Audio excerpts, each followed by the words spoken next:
À chaque fois que cette radio prononce un nom, la personne disparaît dans les jours qui suivent. Et moi, je suis le prochain.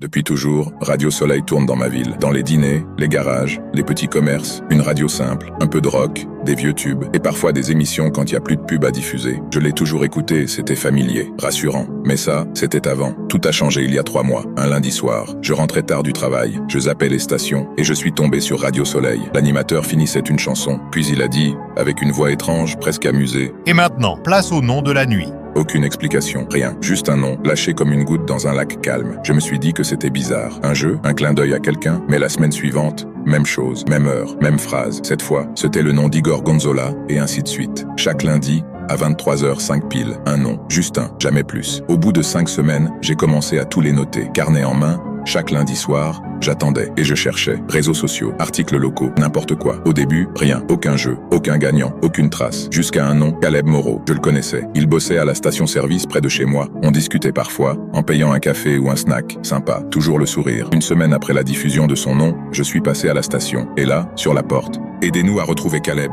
Personne ne savait où il était. Sa voiture était encore là. Il avait disparu après son service. J'ai eu un frisson. Son nom était passé à la radio. Exactement une semaine avant. Je me suis dit que ce n'était pas possible. Mais au fond, je le savais déjà. J'ai ressorti mon carnet. J'ai revérifié tous les noms. Et là, ça m'a frappé. Claire Dupuis, Igor Gonzola, Caleb Moreau, tous disparus. Articles, posts Facebook, avis de recherche. Leurs visages s'affichaient partout. Mais personne ne voyait le lien. Quand j'en parlais autour de moi, les gens me prenaient pour un fou. Certains écoutaient Radio Soleil, mais aucun ne se souvenait du nom de la nuit. Certains disaient même que ça n'existait pas. Et puis est venu le nom suivant, Émilie Cartier. Je ne la connaissais pas, mais son profil était public. 28 ans, assistante vétérinaire. Des photos de chiens, de chats, des légendes pleines de joie. Je n'ai pas pu rester là à rien faire. Je lui ai écrit un message maladroit. « Salut, tu ne me connais pas, mais j'ai entendu ton nom à la radio. C'est bizarre, mais je crois que tu risques quelque chose. Sois prudente. » Quelques jours plus tard, je n'avais toujours pas de réponse. J'ai commencé à m'inquiéter de plus en plus.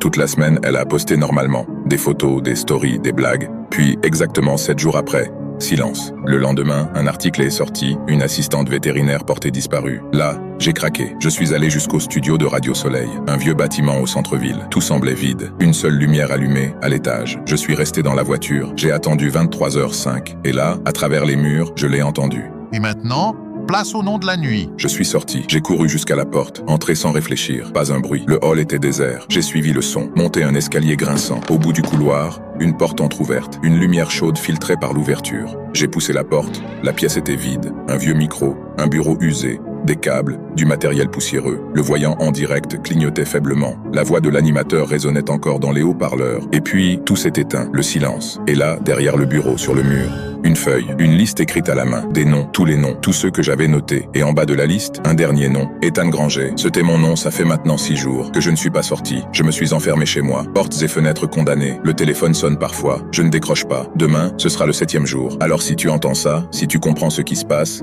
s'il te plaît, ne les laisse pas dire un autre nom, parce que personne ne revient jamais.